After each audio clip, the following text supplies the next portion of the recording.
Subscribe to the channel. नीचे एक bell icon बना हुआ है छोटा सा, उसको अगर आप क्लिक करेंगे तो जितनी भी हमारी अगली वीडियोस हैं वो आपको मिलती रहेंगी। ऐसे प्यार करते रहिए। Lots of love. Radhe Radhe.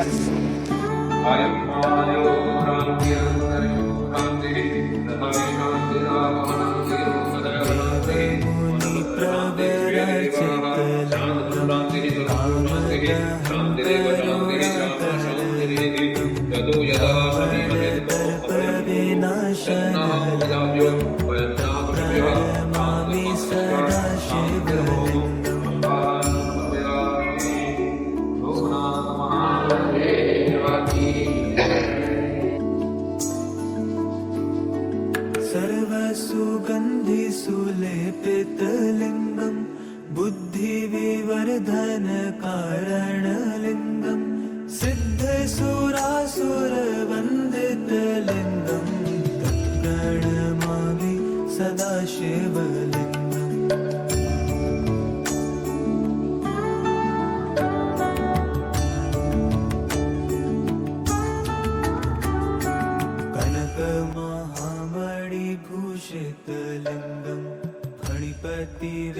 ચૌદસ પર અમાસનો ભાગ એટલે આવતીકાલની અમાસ જ ગણાશે.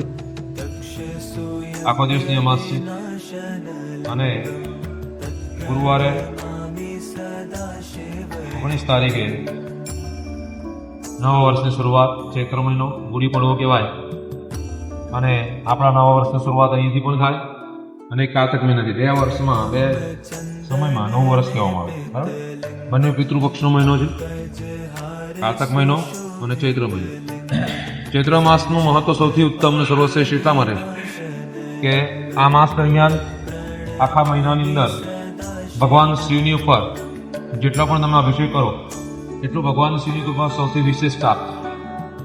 એક મહિનો એવો હોય કે જેમાં ભગવાન શિવનું સૌથી વધારે અસહ્ય પીડાઓ, જે ઝેરની પીડાઓ છે તે આ માસ દરમિયાન પ્રાપ્ત થાય. અને એટલા માટે શિવલિંગ ઉપર જળાભિષેક કરવાથી ભગવાન શિવની ઉપર રસનો અભિષેક, દૂધનો અભિષેક, અલગ અલગ દ્રવ્યથી ભગવાનને ઠંડક પહોંચાડવામાં આવે.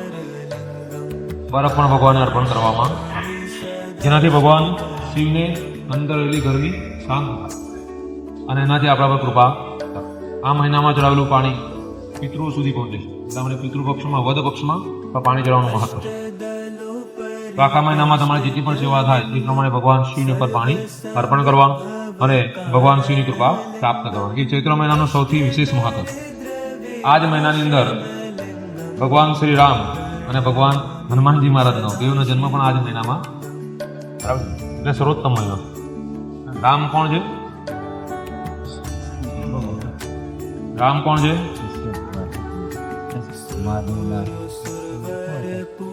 રામ એટલે ભગવાન શિવના મનની અંદર ઉત્પન્ન થયેલો સર્વોત્તમ પુરુષ એ રામ. કોણ? ભગવાન શિવના મનની અંદર ઉત્પન્ન થયેલો પુરુષ એ રામ. પહેલા ભગવાન શિવે પોતાની માનસિક રામાયણ બનાવી, પછી રામનો અવતરણ વિષ્ણુ ભગવાને લીધો. રામ એ અવતાર પહેલા થઈ ગયો ભગવાનના શિવના મનમાં. એમણે આખી રામાયણ બનાવી કાઢી અને એ કાકમુંડી કદાચ સાંભળેલું હશે તો એમને કીધી. રામાયણ તો પછી આવ્યું, તે પહેલા એને બધાને સ્ટોરી કહી દીધી કે આવી રીતના ગુજ્જત પુરુષો આવવાનો છે, પુરુષોત્તમ ભગવાન આવવાના છે.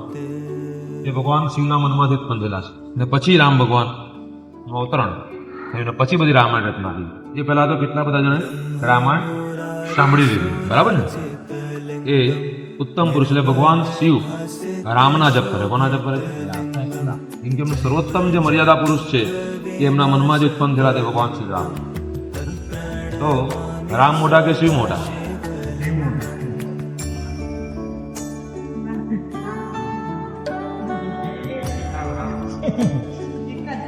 પ્રશ્નનો જવાબ આપો નહીં. કોઈ મોટું નથી, છે ને? કોઈ જ મોટું, બરાબર છે? એ ભેદ જે કરે છે ને તે બધા પાપનાથી. કોણ? પાપી માણસો. નર્ક પણ એ લોકોને જેમ તેમ મળશે, એટલી ખરાબ યાર. કોઈ ભગવાન મોટા નાના નથી, એ ભગવાનની રચનાઓ છે, લીલાઓ છે.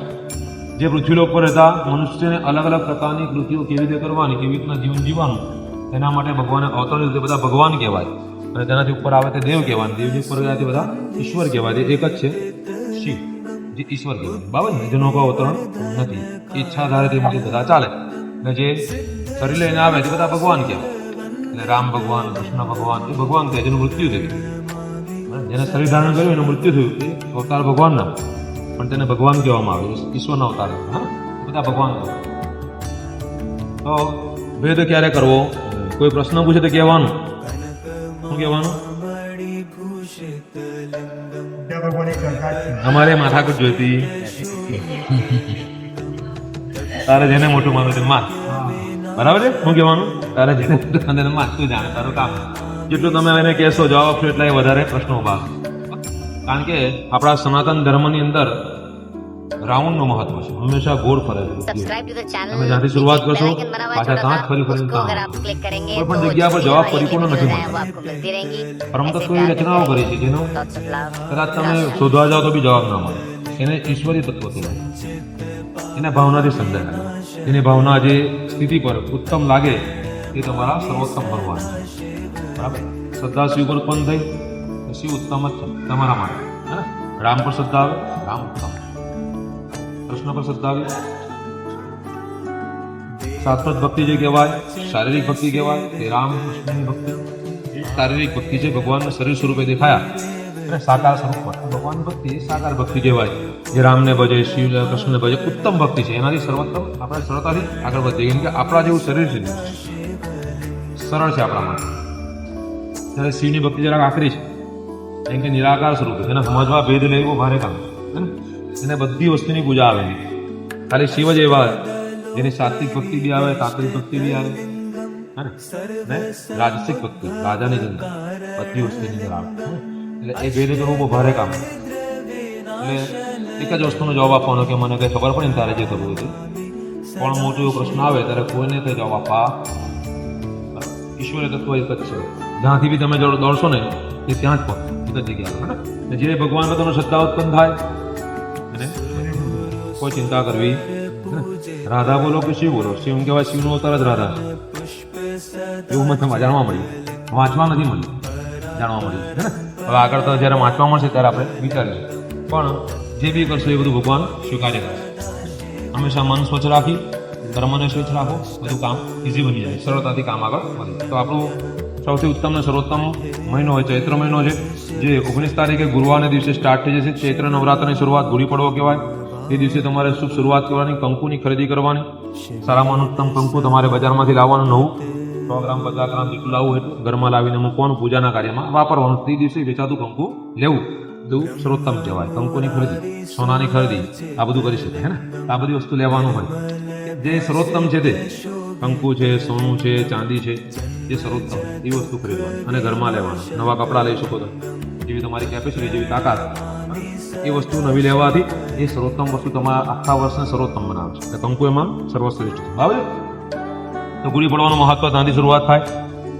19 તારીખ અને ગુરુવારના દિવસે ચૈત્રી નવરાત્રિની શરૂઆત થશે. ચૈત્ર મહિનામાં ઘટ સ્થાપન જે લોકો કરતા હોય, દીવાનું સ્થાપન કરતા હોય, એ લોકો બધાએ જે સમય છે સવારે 6:53 એટલે 7 વાગ્યાથી લઈને 8:17 ગાળામાં સવારે, અથવા તો બપોરે કરવાનો હોય તો 11:16 એટલે 11:30 ગણતરી કરવાની.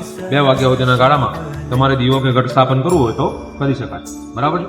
ત્યાર પછી બીજનું વ્રત જે આવશે એ 20 તારીખે શુક્રવારે બીજ છે, તે દિવસે ભગવાન ચંદ્રના દર્શન કરજો. વિનાયક ચતુર્થીના જે દર્શનના દોષ છે તેમાં તમને મુક્તિ પ્રાપ્ત. બરાબર? તે શુદ્ધ બીજના દર્શન તમારે કરવાના છે 20 તારીખે 20/3/2026. આ બાજુ ચંદ્ર ભગવાન દેખાશે. સૂર્ય અસ્ત થાય તેના ઉપરના ભાગમાં મોટા ભાગે દેખાય અને એકદમ માઇલ્ડ હશે, એકદમ નાના. તે પણ લગભગ કદાચ 6:30 પછીના ગાળામાં તમને થોડા ઘણા દેખાશે. 6:30 પણ નહીં, 6:45 ગાળામાં દેખાશે.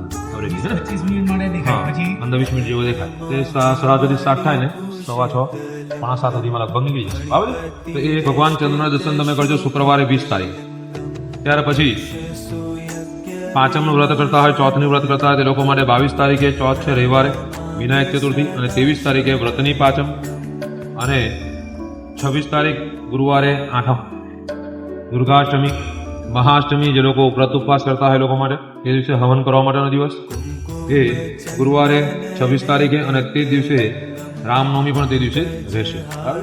નવમી પણ તે દિવસે છે, એટલે રામ ભગવાનનું અવતરણ કરતા હોય ને યજ્ઞ પૂજા કરતા હોય તો તમારે 26 તારીખે ગુરુવારે રામનવમીની પૂજાનો ઉત્સવ કરવાનો. બપોરે 12 વાગ્યા સુધી ઉપવાસ રાખવાનો, પછી રામ ભગવાન જન્મે એટલે ખાઈ લેવાનું. બરાબર? કોઈ ચિંતા કરવી એ રામ ભગવાનના જન્મનો ઉપવાસ આટલો જ આવે. રામ ભગવાન બહુ કષ્ટ નથી આપતા. સવારથી ભૂખ રહેવાનું, 12 વાગે પૂરું. 12 વાગે રામ ભગવાન જન્મે એટલે ખાઈ પીને મજા કરવાની, પાર્ટી કરવાની. બરાબર છે? રામ ભગવાનના જન્મદિવસ છે 26 તારીખે ગુરુવાર. બરાબર? અને 27 તારીખે ચૈત્રી નવરાત્રની પરિપૂર્તિ થશે. તે દિવસ છેલ્લો દિવસ નવમનો રહેશે 27 તારીખ. બરાબર છે? 27 તારીખનો છેલ્લો ઉપવાસ કરવાનો, પછી પરિપૂર્ણ બીજે દિવસથી ઉપવાસ છોડી દેવાનો. નવમમાં જ આમાં આવે, દશેરો આવતો નથી, એટલે દશેરોમાં ગણાશે. તે દિવસે તમારો છેલ્લો ઉપવાસ છે. ભગવાનનું તમારે જે વિસર્જન કરવાનું છે એ બધું તમારે 27 કરી દેવાનું. અને કોરા ઉપવાસ કરતા હોય તો એક ટાઈમ જમીને ઉપવાસ થઈ શકે છેલ્લા દિવસે. બરાબર છે? 27 તારીખે શુક્રવાર. ત્યાર પછી એકાદશીનું વ્રત કરવાનું છે 29 તારીખ, અને રવિવારના દિવસે કામદા એકાદશીનું વ્રત કરવાનું. અને 30 તારીખે સોમવારે સોમ પ્રદોષ છે, અને પ્રદોષનું વ્રતનું મહત્વ સોમ પ્રદોષ. બરાબર? સોમવાર અને પ્રદોષ હોય, ભગવાન શિવના મંદિરમાં સાંજે આરતીના ગાળામાં દર્શન કરવા જવાનું. લગભગ 5:30 થી લઈને 8 વાગ્યાનો ગાળો પ્રદોષ કાળ કહેવામાં આવે, જેમાં ભગવાન શિવની કૃપા મેળવવી હોય તો અવશ્ય ભગવાન શિવના મંદિરમાં જઈને પૂજા કરવાની. શક્ય બનતું હોય તો કરવાની, અને તો દર્શન પણ કરી આવો તો પણ સર્વશ્રેષ્ઠ કહેવાય. તો કોઈ પૂજા કરતો હોય અને દર્શન કરવા પણ સર્વોત્તમ થાય. બીજા કોઈની દેવની સેવા થતી એ માત્ર શિવની સેવા થાય. બીજા કોઈ દેવ હોય એ બધા જ શિવના સાનિધ્યમાં જતા અને ત્યાં એમના શિવની સેવામાં નોકર બનીને રહે છે. એટલે બીજા દેવની સેવા કરી શકાય નહીં, શિવની સેવા આવે. પ્રદોષનો સમય હોય તે દિવસે, તો એ પ્રદોષનો સમય છે 30 તારીખે. ત્યાર પછી 31 તારીખ અને 1 તારીખે 1/4/2026 એપ્રિલ મહિનાની શરૂઆત બુધવારના દિવસે હનુમાન જયંતિ જે આવે છે તેનો ઉપવાસ જે કરવાનો તે આગલે દિવસે આવે. ભગવાન હનુમાનજી મહારાજ 5 વાગે જન્મ થયો, એટલા માટે આગલે દિવસે ઉપવાસ કરવાનો. 1 તારીખે 1 એપ્રિલ હનુમાન જયંતિનો ઉપવાસ કરવાનો, અને બીજે દિવસે સવારે 5 વાગે હનુમાનજી જન્મે પછી આપણે જમવાનું, પાર્ટી કરવાનું. બરાબર છે? એટલે એ હનુમાનજી 5 વાગે જન્મી ગયા છે, એટલા માટે આગલે દિવસે જ ઉપવાસ કરો. જન્મ્યા પછી ઉપવાસ કરો તો એને મહત્વ નથી, જન્મમાં પહેલા ઉપવાસ કરવાનું મહત્વ આવે. એટલા માટે તમારે 1 તારીખે ઉપવાસ કરવાનો. વ્રતની પૂનમ કરતા હોય જે લોકો, એ લોકો પણ 1 તારીખે જ વ્રતની ઉપવાસ કરવાની. અને બીજી તારીખે હનુમાન જયંતિનો મહોત્સવ કરવાનો. જાત્રા જે કંઈ પૂનમ ભરતા હોય તે પૂનમ ભરવા જવાનું. બીજી તારીખે અને ગુરુવારના દિવસે. ત્યાર પછી વદ પક્ષની અંદર સંકટ ચતુર્થી 5 તારીખે રવિવારે સંકટ ચતુર્થી છે, ચંદ્ર દર્શનનું મહત્વ. અને એકાદશીનું વ્રત એ 13 તારીખ અને સોમવારે પાછું 13 તારીખે સોમવારે એકાદશી છે, અને 15 તારીખે બુધવારે પ્રદોષનું વ્રત અને શિવરાત્રી બે ભેગું છે. બરાબર? બુધવારે આવતા બુધવારે આપણે બધાએ પાછું 15 તારીખને બુધવાર જે આવે ત્યારે 15/4 પાછા આપણે શિવરાત્રિની પૂજામાં એ ભેગું થવાનું છે. અને તે દિવસે પ્રદોષનું પર્વ છે, એટલે સાંજે આરતીના ટાઈમે પ્રદોષના દર્શન અને રાત્રે શિવરાત્રિના પૂજાના દર્શન એ તમારે 15 તારીખે કરવાનું. ત્યાર પછી 16 તારીખે કંઈ નથી ને 17 તારીખે અમાવાસ્ય છે. આખો દિવસની અમાસ સર્વપિતૃ અમાસ એ 17 તારીખે ગુરુ શુક્રવારના દિવસે સર્વપિતૃ અમાસ. આ રીતે ચૈત્ર મહિનો આખો ચૈત્ર માસની અંદર નર્મદાજીની પરિક્રમાનું મહત્વ છે. અને ઉત્તર વાહિની પરિક્રમા કરવા માટે ઘણા બધા લોકો જતા હશે. બરાબર? તો નર્મદા એ ભગવાન શિવના કંઠમાંથી ઉત્પન્ન થયેલા એ નર્મદા મૈયા, અને એ નર્મદા મૈયાની પરિક્રમા કરવા માટે આ ચૈત્ર માસની અંદર જેને જવું હોય તિલકવાડા પાસે સ્ટાર્ટઅપ પોઈન્ટ છે, ત્યાં ભગવાન કૃષ્ણનું મંદિર છે તે જગ્યા પર. એની બાજુમાં ભગવાન શિવનું મંદિર છે નાનું. એ મંદિર પાસે ત્યાં સંકલ્પ કરવાનો આવે. બાજુમાં જ રણછોડરાયનું મંદિરની બાજુ ત્યાં શિવના મંદિર પાસે સંકલ્પ કરી વંદન કરી ત્યાંથી શરૂઆત કરવાની આવે. આખી પરિક્રમા પરિપૂર્ણ થાય તે પાછો ત્યાં સંકલ્પ છોડવાનો આવે, અને એ ઉત્તર વાહિની પરિક્રમા કહેવામાં આવે છે. તો આ પરિક્રમા જેને કરવી હોય તેણે 19 તારીખથી લઈને 17 તારીખ 19/3/2026 થી લઈને 17/4/2026 આ ગાળા દરમિયાન તમારે પરિક્રમા ગમે ત્યારે કરી શકાય. આખા મહિનામાં 3 વખત પરિક્રમા કરવાનું મહત્વ આવે છે. જે લોકો 3 પરિક્રમા કરે એ લોકોને નર્મદા પરિક્રમા કર્યાનું મહત્વ, એટલે એનું પુણ્ય પ્રાપ્ત થાય એવું ત્યાંના લોકોનું કહેવાનું, અને શાસ્ત્રમાં બી એવું વર્ણન બતાવેલું છે. તો અવશ્ય પરિક્રમા કરવાનો પ્રયત્ન કરજો. 1 વર્ષમાં નહીં થાય તો 3 વર્ષે કરજો, અને થાય એટલે તો કરજો, હે ને. આખા મહિનામાં કરવાની છે અથવા મારા જેવી તાકાત કોઈને થોડી ઘણી હોય તો પછી એક વખતમાં 3 પરિક્રમા કરીએ, હે ને. 17 કિલોમીટરની પરિક્રમા ખાલી છે, એટલા 17 કિલોમીટર છે, મોટું નથી, હે ને. તો અમે બધા એક જ વખતમાં કરીએ છીએ, 51 કિલોમીટર ચાલી લઈએ છીએ. તો મારી સાથે અમુક છોકરાઓ છે એ લોકો બધા ચાલે છે, બાકી બધા એક પરિક્રમા કરીને જે તે જગ્યા પર રણછોડરાયના મંદિરમાં આરામ કરે છે, ત્યાં એ લોકોને થોડી ઘણી વ્યવસ્થાઓ મળી જાય. બાકી અમે બાકીની પૂરી કરીને સવારમાં ભેગા થઈને પાછા. દર વખતે નથી, પણ પહેલી વખતે ગયા વર્ષે અમે બસ કરી અને માણસો ઘણા વધી ગયા, તો આ વખતે બધાની ઈચ્છા હોવાથી બસ કરું છું. તો આ વખતે બસના માટે વાત કરી દીધેલી છે, તો લગભગ 30 થી 35 હજારનું ભાડું એમણે અમને કીધું, એટલે એ પ્રમાણે ગણતરી કરતા અમે 750 રૂપિયા એક જણ પાછળ નક્કી કર્યા. જો 56 માણસ પૂરેપૂરા થઈ ગયા તો કદાચ 550 રૂપિયા એક્સ્ટ્રા પૈસા એટલા માટે કે કદાચ ઓછા માણસ થાય તો એકબીજામાં સરભર કરીને બાકીના એક્સ્ટ્રા પૈસા પરત કરવામાં આવે. મારી પાસે જે બી આવશે બધાના પૈસા જે વધેલા છે એ પરત કરી દેવામાં આવશે. મારું કોઈ કમાવા માટે નથી, હું જઉં છું અને તમારે આવવું છે એટલા માટે લઈ જાઉં છું, બાકી મને કોઈ જરૂરિયાત નથી. ને આ બસના કાર્યની અંદર એમાં મારે વધારે ઉપાધિ છે, છતાં બી એટલા માટે કરું છું કે એ બાને તમારા બધાને કોઈ પુણ્ય પ્રાપ્ત થાય, એમાંથી મને થોડો ઘણો ભાગ મળી જાય. બરાબર છે. એક જન્મની અંદર બધું ભેગું થતું નથી, હે ને. તો જેને બી આવવાની ઈચ્છા હોય એ લોકોએ 750 રૂપિયા ભરવાના અને નામ લખાવવાનું, ફોન નંબર લખાવી દેવાનો. લગભગ 2 કે 3 દિવસમાં જ અમારે બસ બુકિંગ કરાવી દેવું પડશે, અને એ વત્સલભાઈ ગાંધી કરીને છે એમને અથવા મારી પાસે એમને નામ લખાવી, ફોન નંબર આપી પૈસા જમા કરાવવાના. બરાબર છે. પૈસા રિટર્ન તમને કેન્સલ થાય તો ક્યારે મળશે? જો બીજા કોઈ તમારા તરફ આવશે તો, કેમ કે બધા પૈસા બુક પ્રમાણે થઈ જાય, અડધા લોકો ના પડે તો બધાને તકલીફ પડી જાય, હે ને. એટલા માટે તમારે વિચારીને પૈસા જમા કરાવવાના, નામ લખાવી દેવાનું, અને જેને જેને આવવાની ઈચ્છા હોય એને ફરજિયાત નથી. તો 56 થી વધારે ઉપર જશે પછી કોઈને લેવાના નથી, એટલા માટે એટલા જ સીટ છે, એટલા જને જ આવવાનું. જે માણસ આવવાનું હોય એ લોકો બધા, હા બરાબર છે. ચાલવાની તાકાત જોશે તમને, ચાલવાની તાકાત ન હોય ને તમારે ખાલી દર્શન કરવા આવવું હોય તો પણ સર્વોત્તમ જગ્યા છે. આ ચૈત્રમાં આશ્રમમાં નર્મદાનું સાનિધ્ય મળી જાય ને, અને ત્યાં નાહવાનું મળી ગયું તો પણ બહુ મોટી વાત છે, હે ને. એટલે નાહવાની વ્યવસ્થા ત્યાં થાય છે, ફુવારાને બધું મૂકેલું છે, અંદર કોઈને જવા દેતા નથી. પણ મોદીજીએ કંઈક વ્યવસ્થાઓ મૂકેલી છે એવી કે આપણે જેન્ટ્સ લેડીઝ પ્રમાણે અલગ અલગ સાવર મૂકી દે, એમાં આપણે નહીં શકીએ. તો નર્મદા સ્નાન ત્યાં થઈ જશે, અને નર્મદાના કિનારામાં રહેવાનું મહત્વ, હા ને, એ પણ આપણને પ્રાપ્ત થઈ જશે. તો જેની જેની ઈચ્છા હોય બધા અવશ્ય કરો.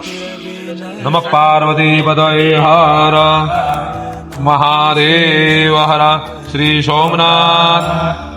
सब्सक्राइब टू द चैनल, नीचे एक बेल आइकन बना हुआ है छोटा सा, उसको अगर आप क्लिक करेंगे तो जितनी भी हमारी अगली वीडियोस हैं वो आपको मिलती रहेंगी. ऐसे प्यार करते रहिए. Lots of love. Radhe Radhe.